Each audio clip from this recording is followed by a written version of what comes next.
Yan ang problema dito sa impeachment proceedings, mga kababayan. This is largely political. Makita na natin sa iba-ibang complaints even before when Chief Justice Davide was also, Attorney Poe, was Yes. also Subjected to impeachment. yes, he was responded in the impeachment case. Makikita mo na political talaga ang impeachment. Hindi naman po kami tanga na hindi namin alam na political yan. Pero wag naman yung masyado nyo na kaming ginagawang tanga na political na nga, para namang hindi kayo abogado dyan pag kayo ay naghihingi ng kung ano-ano.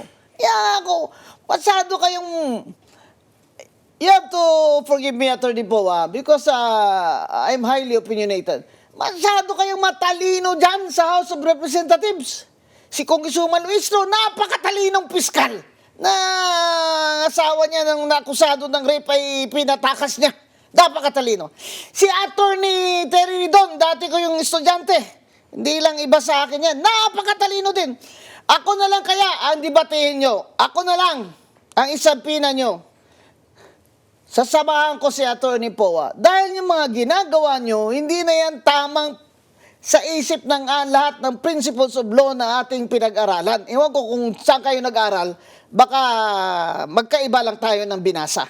Ngayon, the Supreme Court already said that due process must be respected every step of the way. And yet, Luistro, who seems to be the brightest in that committee, insists on making her own rules. For example, wala namang mini-trial dyan. Nakita nyo na ba yan sa Francisco case against Davide? Nakita nyo ba yung mini-trial sa kaso ni Mercedita Gutierrez? Nakita nyo ba yan sa kaso ni Erap? Wala.